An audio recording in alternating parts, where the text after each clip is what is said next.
Hey, it's Todd Duncan. I want to thank you in advance for taking some time out of your busy day to watch this video. I hope over the next 20 minutes you will be inspired to consider what it might be like for you to become a professional coach, to become a high trust coach, to play a role in impacting others' lives. You no doubt have been successful in your business, and you've probably made a huge difference in the lives of lots of people. And we're going to spend some time with a good friend of mine, Fraser, who is a very successful originator. He's also the vice president of sales at GreenPath Funding. And he and I are great friends. And he made the decision about 10 months or so ago to really get into being a coach. And we're going to just spend some time with Brian and kind of learn the before and after and what he says about it now and what you might be able to consider as a choice that you could add on to your business or that you could pursue as a career addition to what you're already doing. So Brian, it's great to have you here. Thanks, Todd. It's great to be here. It's been so fun over the last, last 10 months or so and kind of getting this thing kicked off the ground. It's going to be a year pretty quick here before we can blink an eye. But, you know, you're super successful. You are an elite member. You've been in elite for 3 years. You have a thriving business. You've done awesome at doing mortgages, and yet you made the decision early on to become a high trust coach. Why did you do that? Why did you feel that urge and that decision was important for you to make? You know, the biggest reason that I think I did it is in my personal business, I've got a philosophy that my job is to help families and really help families achieve their ultimate goal of homeownership. And you know, that pool is relatively limited, and I can grow my business and I'm going to have influence on, you know, a couple hundred families a year, and that matters. But in thinking about the influence that I can have, what a better place to do that than in helping other originators influence lives. And so now that allows me to have so much more influence in not only the originators' lives, but the families that they're serving every year.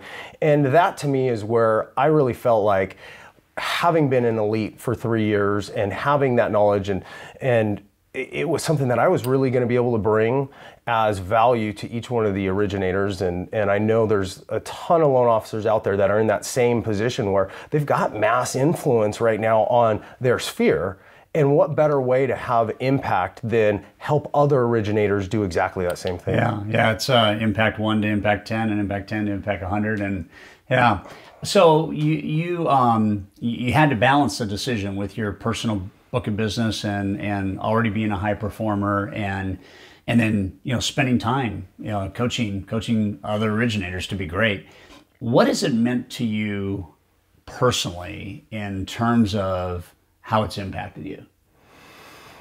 So it has me thinking constantly, just on a personal level, what my impact is. And when it comes to my impact with my kids and my family, it's made me significantly more intentional. Obviously, from a time standpoint, I've got significant time investment in my coaching students and the clients, and I also have to be very cognizant of the fact that I have a family at home. You know, I've got a 4-year-old baby girl, and my son just got married, and you know, so and that's why I do exactly what I do. So I'm not going to trade off, but I had to become extremely efficient and intentional with the time. So I actually spend probably more time with my family today than I did even maybe a year ago when I wasn't coaching, because I have to be intentional with my time. And there's no time that's not, you know, exercised and used fully. So, so then it sounds like, be careful he who teaches, for you'll be held to a higher standard. That, you know, as you coach and as you are telling people to do what the playbook says and what the high trust kind of ecosystem is about, that you actually are also reflective then on how you're doing that in your own life. And it sounds like in coaching others, you yourself have been elevated. The elevation that I've received has been absolutely tremendous. And really, how can I coach somebody to do something that I'm not willing to do myself, right? And it's different. It's even different than a football coach, right? If you've got a football coach and he's been a coach for 40 years, he's not going to put the pads on and get out there and hit with the rest of but I can. And that's a luxury that we get that is the single greatest thing that I can say from a business perspective that I've received out of this. When and we're talking about doing high trust interviews and going after it and marketing to agents, I'm doing exactly the same thing. I'm on, personally that I'm on a tear right now of partner acquisition and potentially letting a few go, because that's what's important to my business. So I'm doing exactly the same things that I'm asking my students to do. So it gives me insight into the struggles, right? Because it's not always easy. It's you've got to put the work in, but then I can let them know the success that I'm having, and we can team together to help them be even more successful. Yeah, I think that is absolutely huge. From your perspective as a kind of a lead coach and playing the role in leading our coaching team, if you will, what are some of the things that you're watching happen in the lives of students so that the people watching this video that might want to be a coach could see in advance that they're going to receive and enjoy as the reward and the whatever, the fulfillment, the payback? What are you watching happen? That's just an incredible thing to witness, because I've got coaching students from less than a year in the business when we first started, all the way up to seasoned veterans running, really well producing branches. And so, even with the people who have just started in the business, to hear the tone of their voice about I can do this, when that first call that we had, they questioned, can I do this? And we don't hear that anymore. Now it's, where can I go with it? So that's super energizing, and going, hey, we just did this, and look at the impact that it's had on that originator personally. That is just tremendous. And then with the branch managers or the higher level originator, to see them make changes or put hires in place and really think about the process completely different than they ever have, and see them potentially with attrition on people, and instead of filling a body in that space, either repurposing or hiring one person to replace three, it's been tremendous. And to then see their P&L and their P&L grow and their hourly rate be dramatically higher than what their expectations ever could have been, just because we simply made some tweaks to how their operation worked and who was doing what and how they were doing it, and getting them to think outside of the box, which can be difficult when you're somewhat on an island as a branch manager and it's you that's responsible for it. So explain, because obviously in the decision to maybe consider getting into coaching and continuing to run your mortgage practice, run your business, and still coach, explain just the essence of what high trust coaching is, from kind of maybe the dashboard to what we do on our calls, and just give somebody a real quick overview of what is high trust coaching. Yeah, so high trust coaching, first off, one of the biggest things is we have an incredible library of high trust materials that we can provide to a coaching client for each one of the potential areas that we're focusing on. And that in and of itself, to get direction on how to apply that coaching material, is absolutely incredible. Obviously, that's a huge part of the performance dashboard that we're using. But on the performance dashboard, we're tracking metrics every day. And that's a huge realization. And I just talked to one of my coaching clients this morning, and he said to me, he goes, it is so incredible to be able to take a look at my numbers, and I can see trends, I can see what's happening, and I can see that, maybe I'm having a little bit of a lag, but look at all the work that I'm putting in. And normally I'd get caught up in where my business is versus the effort and the work that I'm putting in, because we know that when you're making a change to a business, you can see a lag effect, and that can discourage people. And so we're able to encourage them through that, and they're able to see the fruits at the other side, and they have those victories and they have those things, and we can identify them, because then we've got actions, and we're working with you on a specific action on exactly what's the next thing that we need to focus on over the next 2 weeks to make sure that whatever our goal is, whether it's partner acquisition or branch development, that we're able to do one thing at a time. We're not going to overwhelm, and it's something that's there that they can visualize at all time. It's not a note sheet that they've got to go back to and, oh, that's right, I forgot, and they were working on it at 8 o'clock the night before our coaching call. I can see also the work that they're putting in, because it's right there on the dashboard that we both share. So it's an incredible format for us to really make sure that we're dialed in to exactly what's happening in the business, and we can get feedback on it. It's just the catalyst for us to really take high trust to that next level.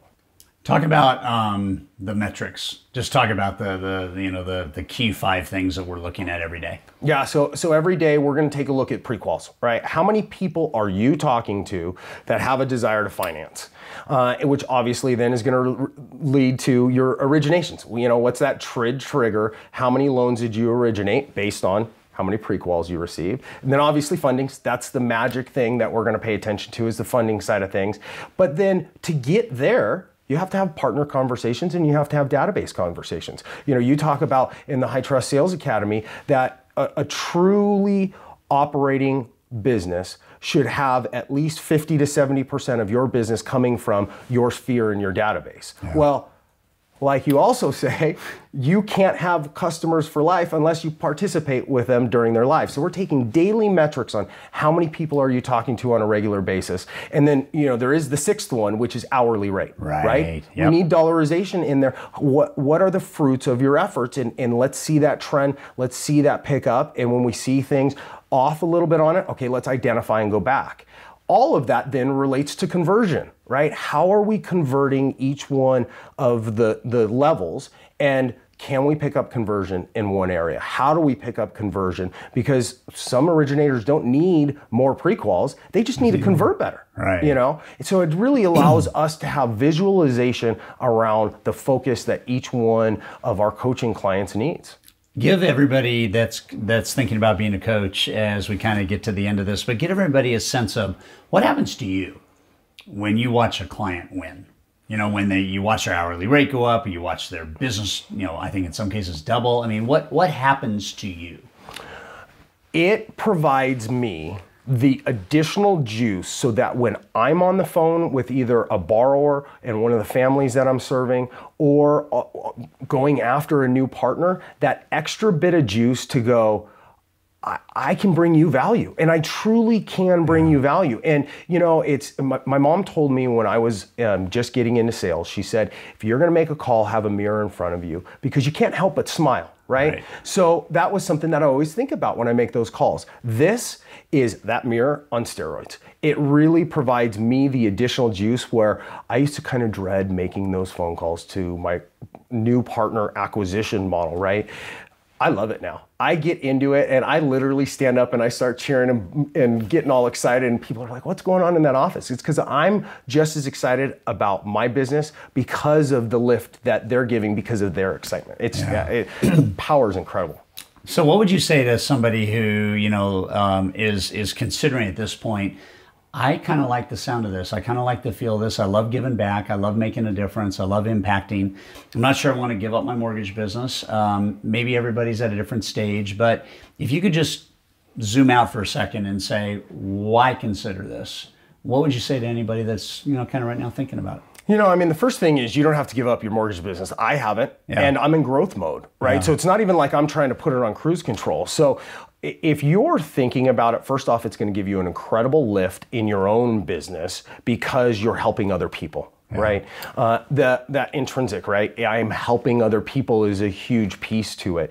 And it's going to help with your time management, because it has to. Whether you decide to have 4 coaching clients or you decide to have 14, which is the number that I'm at, it is a huge lift to your time management because you really don't have time to waste. Yeah. So it's truly incredible. For me, it's been unbelievable just to be on our private Facebook page and watch what's happening in students' lives. And I think at the end of the day, most human beings, when it really comes down to it, want to make an impact. It happens in different ways and it happens at different times, but there is, in my opinion, no better joy than watching somebody win because of the role that you played in their life. And I can imagine being a sports coach or, being a senior business executive and coaching my staff. And I can see, and, we have these leaders that come for the 1 week Achieving Leadership Excellence, and everybody gets this feeling of emotional fulfillment when you've made a difference in somebody's life. And I can see it in your eyes. I know in our calls that that's what happens. So from my vantage point, kind of as the architect on what we're delivering, my motive is super pure. My motive is I want us to make a dent in somebody's life, and I want their life to be indelibly impacted as a result. And so, man, if you're watching this and that sounds good to you and you'd like to explore more, then take action on this. And we'd love to have a conversation with you. We're going to be onboarding the next group of coaches in the not too distant future, and we'd love for you to consider being one of those. So, Brian, thank you for your time, and thanks for all the impact you're making. It's been awesome. Absolutely. Thank you, Todd. You bet.